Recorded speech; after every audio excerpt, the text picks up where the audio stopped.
Deserves a lot of credit, Bimby, I think. I was one of the people who thought he stayed on at Sydney FC as coach for probably a season, a little bit too long. Yep. Needed to sort of leave the club he'd been at for almost 20 years just to get some different perspectives. The club needed that too, I think, as well.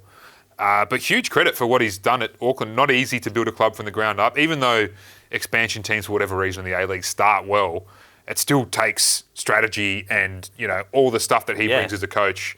It looks like he's developed further as a coach as well. They've got a really strong defensive base and some flexibility in attack as well. They're not relying on one player to score their goals. They're being spread around as well. Agree. And the funny thing is early to talk silverware here, but he is in contention to be one of the most successful coaches in Australian football history in terms of championships or grand finals won, at least to begin with, because Ange has won 4, 2 in the NSL, 2 in the A-League. The only others who have won more than 2, including all of domestic football in Australia as well, from what I could tell, were Eddie Thompson and Zoran Matic, who both had 3.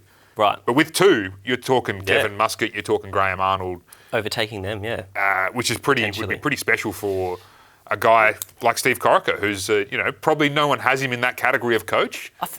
But if he wins this next one, or if he continues to, develop Auckland FC into the club they seem like they're becoming, huge credit. And I think that he probably doesn't get the credit he deserves, because if you think back to his time at Sydney FC, he took over from Graham Arnold, who was hugely successful. And I think a lot of people thought that he just kind of inherited that team and he wasn't really changing much. But we've seen other clubs, that's not easy to do in itself. He did actually slowly kind of sign new players and kind of tweak their playing style and managed to win trophies there as well. And obviously, there was huge question marks when he left.